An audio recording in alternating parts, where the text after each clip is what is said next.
দুনিয়ার মানুষ, শুধুমাত্র রোজা তোমাদের জন্য ফরজ না, আগেও যত মানুষ গেছে তাদের জন্য রোজা ফরজ ছিল। মনের ভিতরে কষ্ট নেওয়ার কিছু নাই। তোমাদের ধারণা হতে পারে না খেয়ে থাকা, হালাল বস্তু দিনের বেলায় ব্যবহার করা আমাদের জন্য নিষেধ। এটা কি শুধুমাত্র আমাদের জন্য না, আগের যুগের মানুষের জন্য এমন বিধান ছিল। এজন্য মনের ভিতরে কষ্ট নেওয়ার কিছু নাই। রমজান মাস আল্লাহ তাআলা মুসলমানদের জন্য দিয়েছেন মুত্তাকি হওয়ার জন্য। রমজান মাস ছাড়া কি মুত্তাকি হওয়ার সুযোগ নাই? আছে। রমজান মাসে মানুষ গুনাহ বেশি ছাড়তে পারে।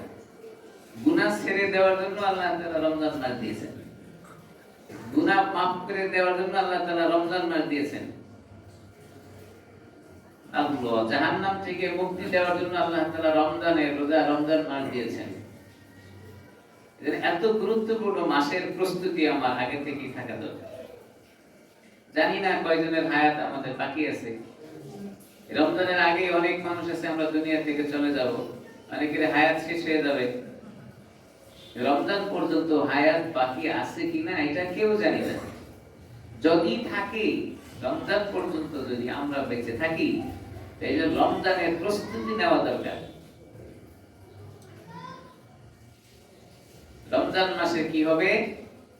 আল্লাহ তাআলা মানুষদের গুনাহ মাফ করে দেওয়ার জন্য রমজান মাস দিয়েছেন। রমজান মাসের রোজা ফরজ। প্রত্যেক বালেগ পুরুষ এবং মহিলা সুস্থ সবল ব্যক্তির জন্য রমজান মাসে রোজা রাখা ফরজ। নামাজ যেমন ফরজ, রোজাও তেমন ফরজ। মাল হলে যাকাত যেমন ফরজ, মাল হলে হজ যেমন ফরজ, রমজান মাস প্রত্যেক মুসলমানের জন্য ফরজ, সুস্থ সবল ব্যক্তির জন্য। রমজান মাস আসলে আমরা কিছু মানুষ অসুস্থ হয়ে যাই, সারা বছর ভালো থাকি, কিন্তু রমজান আসলে অসুস্থ হই। আল্লাহ তাআলা রমজান মাসে দিয়েছেন রোজা। কোরআনে কারীমের ভিতরে আল্লাহ শোনান, ইয়া আইয়ুহাল্লাযীনা আমানু কুতিবা আলাইকুমুস সিয়াম কুতিবা আলাইকুমুস সিয়ামু কামা কুতিবা আলাল্লাযীনা মিন ক্বাবলিকুম লাআল্লাকুম তাত্তাকুন। আল্লাহ বলে, হে মুমিনেরা, তোমাদের জন্য রোজা ফরজ করে দেওয়া হলো, যেরকম ভাবে আগের যুগের মানুষের জন্য রোজা ফরজ ছিল। রোজা আগেও ছিল, এটা আল্লাহ তাআলার কথা।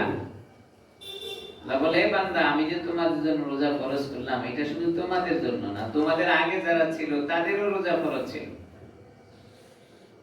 প্রশ্ন আসতে পারে যে রোজা আমাদের জন্য ফরজ, আগের যুগের মানুষের জন্য রোজা ফরজ ছিল, এই কথা আল্লাহ তাআলার বলার কি প্রয়োজন? আল্লাহ তো সকল হুকুম মানুষের উপরে বললেই হয়ে যায়। বান্দা, তোমার উপরে এটা ফরজ, তোমার উপরে এটা ফরজ, তোমাকে এটা নিষেধ, তোমার জন্য এটা হারাম। আল্লাহ তো আদেশ এরকম। রোজার ব্যাপারে কেন আল্লাহ তাআলা মানুষের উপরে রোজা ফরজও করলেন, হুকুম দিলেন, আবার তুলনাও করতেছেন আগের যুগের মানুষের মতো? ভালো করে বুঝতে হবে, সকল হুকুম মানুষের জন্য আদায় করা যে পরিমাণ সহজ, রোজার হুকুম আদায় করাটা একটু কঠিন। আল্লাহ জানেন বান্দা মনের ভিতরে কষ্ট নেবে, না খেয়ে থাকা অনেক কষ্ট, হালাল বস্তু, অথচ দিনের বেলায় আল্লাহ তাআলা আমার জন্য নিষেধ করেছেন হারাম, এটা কষ্ট। এই কষ্টগুলোর কথা আল্লাহ তাআলা জানেন, বান্দা মনের ভিতরে কষ্ট নিয়ে আসবে। এজন্য বলেন, হে বান্দা, শুধু তোমাদের জন্য এটা না, আগের যুগের মানুষের জন্য এমন ছিল। আগের যুগের নবীর উম্মতেরা রোজা রেখেছেন, তাদের রোজা আমাদের রোজার মধ্যে পার্থক্য আছে, তাদের সময়সীমা আমাদের সময়সীমার ভিতরে পার্থক্য আছে। কোন এক নবীর রোজা ছিল কথা বলা নিষেধ। এখন যদি আমাদের এই উম্মতের কথা বলা নিষেধ, রোজা দেওয়া হয়, রাখতে পারবো তো সবাই? কি বলেন? এক মিনিটও মুখ বন্ধ থাকে না। রোজা যদি আমাদের জন্য কথা বলা নিষেধ করে দেওয়া হতো, একজন রোজা রাখতে পারতাম না, সম্ভবই না। আমার চাকরি আছে, ব্যবসা আছে, খেতি খামারি আছে, লেনদেন আছে, ব্যাংক আছে, বিজনেস আছে, সব মিলে যদি আমি কথা বন্ধ করে রোজা রাখতে পারবো।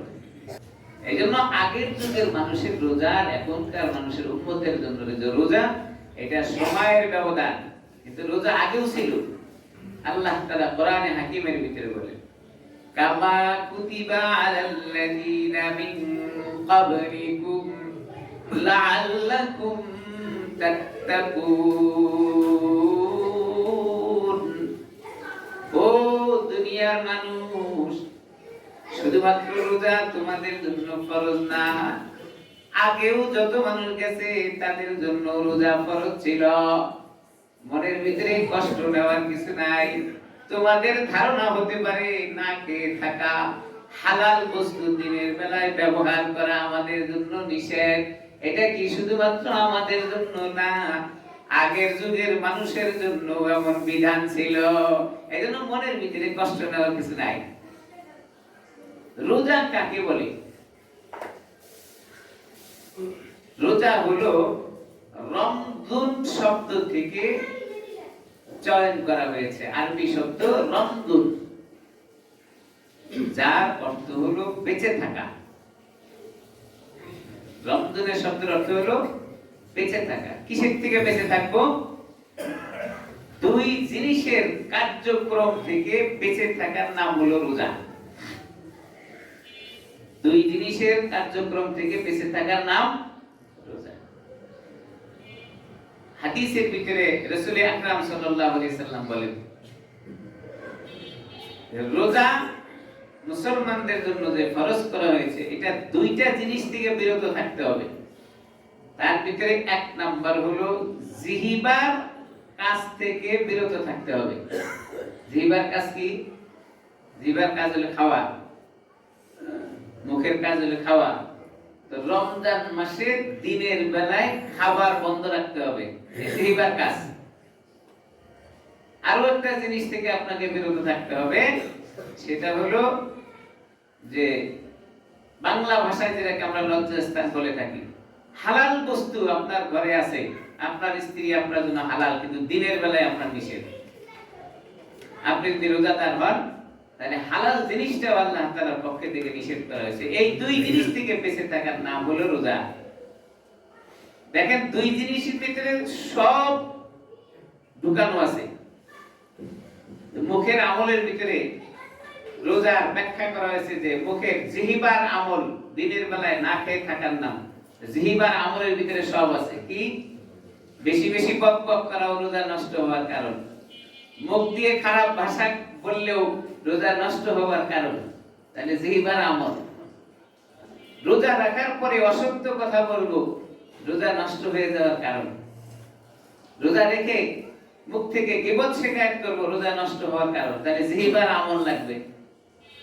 খানা পান করা থেকে বিরত থাকা ফরজ, আর এর ভিতরে বাকি সব আমল নিয়তে আছে। জিহ্বা দিয়ে যা কিছু হয়, আপনি জিহ্বা দিয়ে কথা বইলা কারে লাগায় দিলেন, জিহ্বা দিয়ে কথা বইলা কারে ধোকা দিলেন, জিহ্বা দিয়ে কথা বইলা কোন জায়গায় এটাকে কি বলে ঝগড়া বাজার দেওয়ার ব্যবস্থা করে দিলেন, এসব জিহ্বার আমল। এর থেকে পরহেজ করার নাম হলো রোজা। আর আরেকটা হলো লজ্জাস্থানকে হেফাজত করার নাম হলো রোজা। হালাল বস্তু আছে, এরপরও ব্যবহার নিষেধ। এইখানে হাদিসের ভিতরে যে ব্যাখ্যাটা করা হয়েছে যে লজ্জাস্থান থেকে হেফাজত শুধু হালাল বস্তু ঘরে আছে সেটার থেকে বিরত থাকা, এই পরিমাণ বলেই শেষ না। হাদিসের ব্যাখ্যা হলো যত প্রকার জেনা হইতে পারে লজ্জাস্থানের মাধ্যমে সকল থেকে বিরত থাকার নাম হলো রোজা। তাহলে সব গুনাহ এখানে চলে আসছে। আহা, কি যে হালত। তো আমার ভাইরা, দুই জিনিস থেকে বিরত থাকার নাম যদি রোজা হয়, তাহলে এই ব্যক্তির রোজা আল্লাহ তাআলার কাছে পছন্দ। এই রোজাদারকে আল্লাহ তাআলা বলেন, কুতিবা আলাইকুমুস সিয়াম কামা কুতিবা আলাল্লাযীনা মিন ক্বাবলিকুম লাআল্লাকুম তাত্তাকুন। এমন ভাবে যদি কোনো মানুষ রোজা রাখে তাহলে সেই ব্যক্তি মুত্তাকি হয়ে যাবে, পরহেজগার হয়ে যাবে। মুত্তাকি কাকে বলে? মুত্তাকি হইল দুনিয়ার জীবনের রাস্তায় চলতে গিয়ে যত রকমের দুর্ঘটনা হইতে পারে এগুলো থেকে বিরত থাকার নাম যেমন সেফটি চলা, ঠিক তেমনি ভাবে গুনাহ থেকে বেঁচে থেকে চলার নাম হলো মুত্তাকি। সেটা যত প্রকার গুনাহ হইতে পারে, ছোট গুনাহ হইতে পারে, বড় গুনাহ হইতে পারে, শিরকের গুনাহ হইতে পারে, গীবতের গুনাহ হইতে পারে, হ্যাঁ, যত রকমের গুনাহ হইতে পারে সব গুনাহ থেকে ফিরে থাকার পরে যে ব্যক্তি রোজা রাখলো, এই রোজার ব্যাপারে আল্লাহ তাআলা বলছেন তারা মুত্তাকি হয়ে যাবে। এই জন্য রাসূল আকরাম সাল্লাল্লাহু আলাইহি সাল্লাম রোজাটাকে তিনটা ভাগ করেছেন। আমরা পড়ে থাকি রমজানের প্রথম দশক, রমজানের দ্বিতীয় দশক, রমজানের তৃতীয় দশক। কেন? হাদিসের ভিতরে রাসূল আকরাম সাল্লাল্লাহু আলাইহি সাল্লাম এই রোজাটাকে তিন ভাগে বিভক্ত করার কারণ হলো কিছু মানুষ আছে যাদের উপরে রমজানের শুরু থেকে আল্লাহ তাআলা রহমত চালু হইতে থাকে। কিছু মানুষ আছে রমজানের 10 দিন রোজা রেখে আমল করার পরে তাদের উপরে রহমত চালু হইতে থাকে। কিছু মানুষ আছে শেষ দশকে গিয়ে তাদের উপরে রহমত চালু হইতে থাকে। এজন্য রমজানকে তিন ভাগ বলে, এক ভাগ রহমতের, আরেক ভাগ গুনাহ মাফের, আরেক ভাগ হলো জাহান্নাম থেকে বেঁচে যাওয়ার। প্রশ্ন আসতে পারে, হুজুর রহমত কি খালি রমজান মাসে নাজিল হয়, অন্য মাসে নাজিল হয় না? আমরা তো জানি সারা বছরই রহমত নাজিল হয়। হুজুর রমজান মাসে শুধু গুনাহ মাফ হয়, অন্য মাসে কি গুনাহ মাফ হয় না? হ্যাঁ, অন্য মাসেও গুনাহ মাফ হয়। তাহলে রাসূল শুধু রমজানের কথা বললেন কেন? জাহান্নাম থেকে মুক্তি দেওয়ার কথা আল্লাহ তাআলা মুসলমানদের জন্য সর্বদাই জারি রেখেছেন। তাহলে অন্য মাসে কি মানুষকে, মুসলমানদেরকে জাহান্নাম থেকে মুক্তি দেওয়া হয় না? শুধু রমজান মাসেই দেওয়া হয়? প্রশ্ন আসে। এই প্রশ্নের সুন্দর জবাব রাসূল আকরাম সাল্লাল্লাহু আলাইহি সাল্লাম দিয়েছেন। তাহলে সারা বছর বান্দা রোজা রাখে না, সারা বছর বান্দা নেক আমল করে না, সারা বছর বান্দা গুনাহ থেকে বাঁচতে পারে না, কিন্তু রমজান মাসের রোজার ফজিলতের কথা শোনার পরে এই ব্যক্তি রমজানের প্রস্তুতি নিয়ে সকল প্রকার গুনাহ থেকে বিরত থাকার জন্য চেষ্টা করে। তো যখন গুনাহ থেকে বিরত থাকার চেষ্টা করে রোজা শুরু করে, আল্লাহ তাআলা বলেন সব গুনাহ থেকে বাঁচতে পারবে না, কিছু গুনাহ তার থাকতে পারে, তো এদের উপরে রহমত চালু হইতে থাকে। আবার তৃতীয় ভাগে যখন 10 দিন রোজা রাখে তো গুনাহ ঝরতে থাকে, তো আল্লাহ তাআলা গুনাহ maaf করতে থাকে। আর 30 দিন রোজা রাখার পরে যখন মানুষের ভিতরে এরকম একটা স্পৃহা তৈরি হয় যে গুনার কাজ মোটেও করা যাবে না, গুনার কাজ করার অভ্যাস তার বাদ পড়ে যায়, তখন আল্লাহ তাআলা এই বান্দার জন্য সুসংবাদ দেয়, বান্দা তুমি যেহেতু গুনাহ থেকে ফিরে এসেছো, এখন তোমাকে আমি আল্লাহ তাআলা জান্নাত দান করে দিচ্ছি। সুবহানাল্লাহ। রমজানের 3টা ভাগ, রমজানের 3 ভাগ। এখন কথা হইলো যে এই রমজান মাসে রোজা রাখার পরে আল্লাহ তাআলা রোজাদারদের এই ফজিলত দিবেন। হাদিসের ভিতরে রাসূল আকরাম সাল্লাল্লাহু আলাইহি সাল্লাম বলেন, আস-সিয়ামু জুন্নাতুম মিনান নার। রোজা হলো সমস্ত গুনাহ থেকে বেঁচে থাকার ঢাল। খুব ভালো করে খেয়াল করতে হবে, দুনিয়ায় বেঁচে থেকে যত রকমের আমল আমি করি, সমস্ত আমলের ভিতরে লৌকিকতা হওয়া সম্ভব। লৌকিকতা বলতে মানুষকে দেখানো। আমি গভীর রাত্রে উঠে তাহাজ্জুদ করি, এটাও মানুষের দেখানো হইতে পারে, সম্ভব বলেছি। আমি ইশরাক করি, মানুষকে দেখানো হইতে পারে। আমি চাষ করি, মানুষকে দেখানো হইতে পারে। আমি আওয়াবিদ পড়ি, মানুষকে দেখানো হইতে পারে। আমি জিকির করি, মানুষকে দেখানো হইতে পারে। আমি কোরআনে কারীম তেলাওয়াত করি, মানুষকে দেখানো হইতে পারে। আমি পাতুরি করি, মানুষকে দেখানো হইতে পারে। আমি জুব্বা করি, মানুষকে দেখানো হইতে পারে। শুধুমাত্র কেবলমাত্র একমাত্র একটি আমল, যেই আমলের ভিতরে লৌকিকতা করার কোনো সুযোগ নাই। আপনি যদি রোজা রেখে ঘরের ভিতরে তালাবদ্ধ করে খান, কেউ দেখার আছে?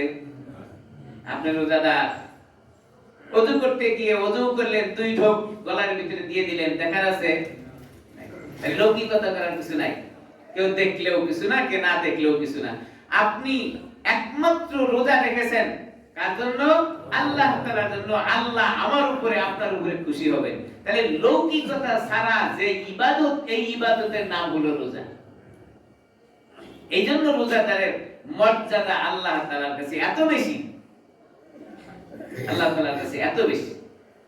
হাদিসের ভিতরে রাসূল আকরাম সাল্লাল্লাহু আলাইহি সাল্লাম বলেন, রোজা রাখার পরে যদি কোনো মানুষের হায়াত শেষ হয়ে যায়, রোজা অবস্থায় সে মরে গেল, ইন্তেকাল করলো, ইহজগৎ ত্যাগ করে পরকালের দিকে পাড়ি জমাইলো, আল্লাহ তাআলার হুকুমেই হইল, কিন্তু সে রোজাদার। আল্লাহর হাবিব বলেন, রোজা অবস্থায় যদি সে দুনিয়া থেকে চলে যায়, রোজার খাতিরে আল্লাহ তাআলা তাকে জান্নাতের ঘোষণা দান করেন। সুবহানাল্লাহ। রোজার দাম কি পরিমাণ! এই রোজা অনেকেই রাখবো না, অনেকেই রাখবো। যাই হোক, রোজা সম্পর্কে অনেক আলোচনা আমি করবো ইনশাআল্লাহ সামনে। আজকে গুরুত্বপূর্ণ একটা আলোচনার বিষয় আছে, সেটা হলো তারাবি। রোজা রাখার আগে তারাবি শুরু করতে হয়। আরো একটি সাবজেক্ট আছে, আমরা ইংরেজি মাস সম্পর্কে জানি, এই মাসটির নাম হলো ফেব্রুয়ারি মাস। আলহামদুলিল্লাহ অনেকেরই জানা আছে, মুরব্বীরা ওইভাবে ধারণা না রাখলেও ইয়াং জেনারেশন যারা আছে, যুবক ভাইরা, এদের কাছে একদম মুখস্থ আছে কি মাসটা যেন, এটা ফেব্রুয়ারি মাস। এই মাসটা একদম মুখস্থ আছে। কি যেন একটা ঘটনা ঘটে যায় আর কি ফেব্রুয়ারি মাসে, এই জন্য খুব মুখস্থ। যাই হোক, রোজা নিয়ে কথা বলতেছিলাম, তারাবির বিষয়টা আমি বলে শেষ করি, তারপরে সময় হলে বলবো। তারাবি, তারাবি কি জিনিস? রোজা রাখার আগেই তারাবি আদায় করতে হয়। তারাবি হলো নামাজ, তারাবি হলো সুন্নতে মুআক্কাদায়ে কিফায়া। ফরজ দুই রকম। এক নাম্বার ফরজের নাম হলো ফরজে ফরজ, ফরজে আইন, আর একটা ফরজ হলো ফরজে কিফায়া। এরকম ভাবে সুন্নতের প্রকার আছে। তার ভিতরে গুরুত্বপূর্ণ সুন্নত হলো সুন্নতে মুআক্কাদায়ে কিফায়া, এটা হলো প্রথম। এরপরে বাকি আরো দুইটা সুন্নত আছে, একটা হলো সুন্নতে মুআক্কাদা, আর একটা হলো সুন্নতে গায়রে মুআক্কাদা। অর্থাৎ একটা হলো গুরুত্বপূর্ণ সুন্নত আদায় করতেই হবে, আর একটা হলো নরমাল সুন্নত, যদি আদায় করে তো সওয়াব পাবে, যদি আদায় না করে তো গুনাহ হবে না। তিন প্রকারের সুন্নত পাওয়া যায়। এক প্রকারের সুন্নতের নাম হলো সুন্নতে মুআক্কাদায়ে কিফায়া। ফরজের মতো ফরজ দুই প্রকারের, এক প্রকারের নাম আছে ফরজে কিফায়া। ঠিক সুন্নতের ভিতরেও আছে সুন্নতে মুআক্কাদায়ে কিফায়া। আমরা এটা অনেকেই জানি না। সুন্নতে মুআক্কাদায়ে কিফায়া মানে কি? ফরজে কিফায়া যেমন কিছু মানুষ আদায় করলে বাকি মানুষের থেকে এটা আদায় হয়ে যায়, সুন্নতে মুআক্কাদায়ে কিফায়াটার হুকুম এমন না, আইন এমন, কিন্তু হুকুম ভিন্ন। হুকুম ভিন্ন কি?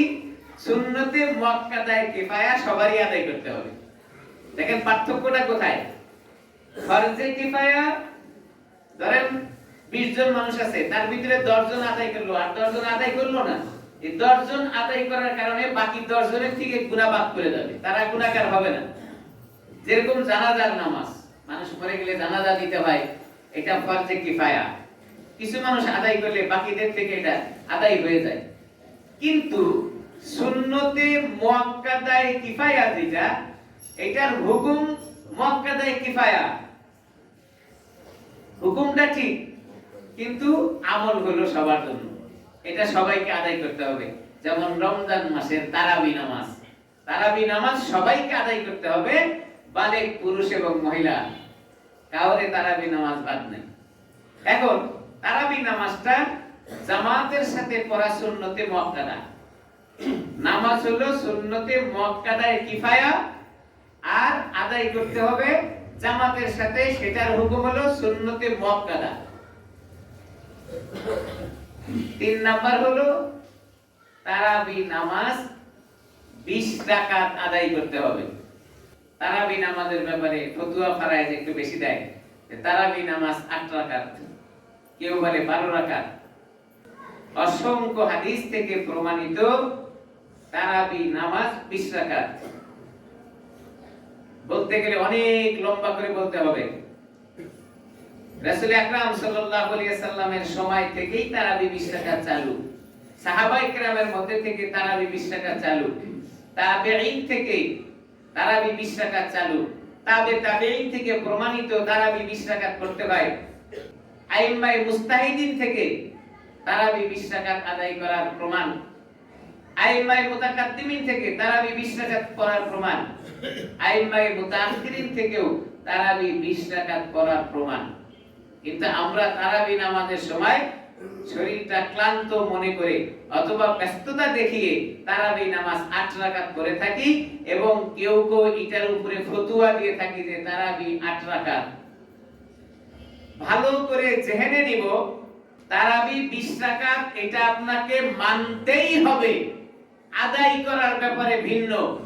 আপনি 8 রাকাত আদায় করেছেন তো 8 রাকাতের সওয়াব পাবেন, আপনি 10 রাকাত আদায় করেছেন তো 10 রাকাতের সওয়াব পাবেন, আপনি 12 রাকাত আদায় করেছেন তো 12 রাকাতের সওয়াব পাবেন। কিন্তু আপনাকে মানতে হবে তারাবি 20 রাকাত। আপনি যদি ফতোয়া দেন যে তারাবি 8 রাকাত, এইটা গ্রহণযোগ্য নয়। আদায়ের ব্যাপার ভিন্ন।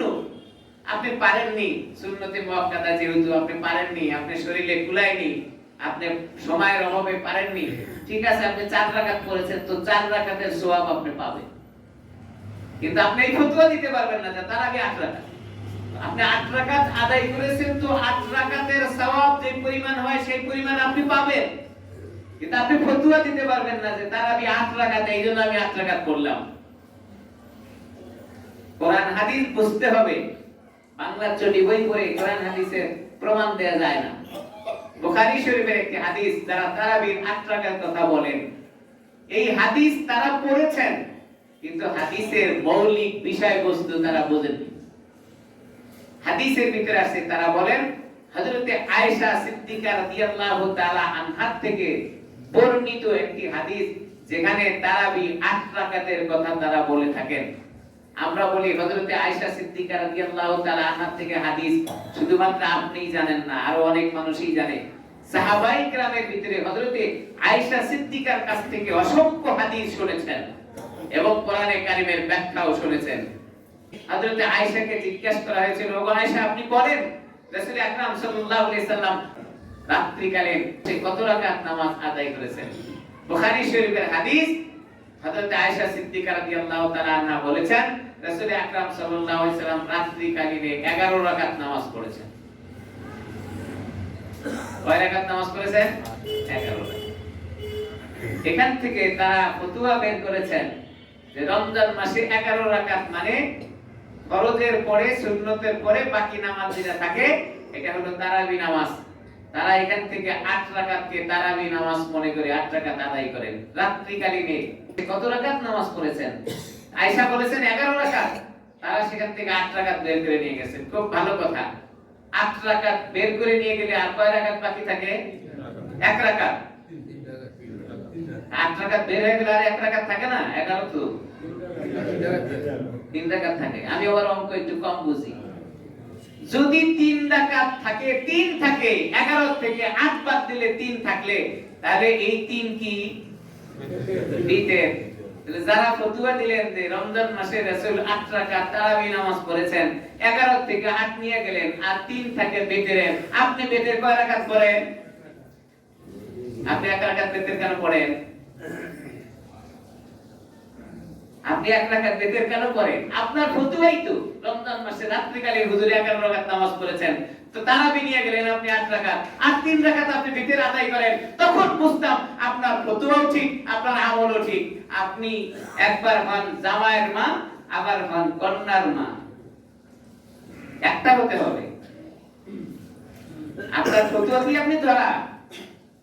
তাহলে আপনি রমজান মাসে তারাবি পড়েন 8 রাকাত, বিতের পড়েন 1 রাকাত। সুবিধাবাদ পরে জন্য কি আছে? ওইটা বললে তো আবার তোমার যে রাজনীতি করে, ওই পাকিস্তানের লোক। হ্যাঁ, সুবিধাবাদ, সব সুবিধা। শরীয়তের কোন মাসআলাকে সুবিধাবাদ করে আমল করার কোনো সুযোগ নেই। আপনি পারেন নাই ভিন্ন কথা, কিন্তু সুবিধাবাদ করে ফতোয়া দিয়েন না। ফরজ যেমন 2 প্রকারের, এক প্রকারের নাম হলো ফরজে আইন, 2 প্রকারের নাম, দ্বিতীয় নাম্বারের হলো ফরজে কিফায়া। ঠিক সুন্নতের ভিতরেও ফরজে মানে সুন্নতে কিফায়া আছে, সেটা হলো কি? তারাবি নামাজ। কিন্তু হুকুম হইল আপনার সুন্নতে মুআক্কাদায়ে কিফায়া, আমল হইল সব মানুষের আদায় করতে হবে। তাহলে তারাবি নামাজ সব মানুষেরই আদায় করতে হবে। আর আদায় করতে হবে কয় রাকাত? 20 রাকাত। যদি আপনি 20 রাকাত আদায় করতে না পারেন, যতটুক আদায় করলেন সেই পরিমাণের সওয়াব আপনি অবশ্যই পাবেন, কিন্তু আপনি ফতুয়াবাজি আর গলাবাজি করেন না তারাবি 8 রাকাত। আমি কি পুরো সাবজেক্টটাকে বুঝাইতে পারছি কিনা জানেন? আপনি 4 রাকাত করেছেন, ওকে, আপনি 4 রাকাতের সুন্নতের সওয়াব পেয়ে যাবেন। আপনি 2 রাকাত তারাবিতে শরীক হয়েছেন, 2 রাকাতের সওয়াব পেয়ে যাবেন।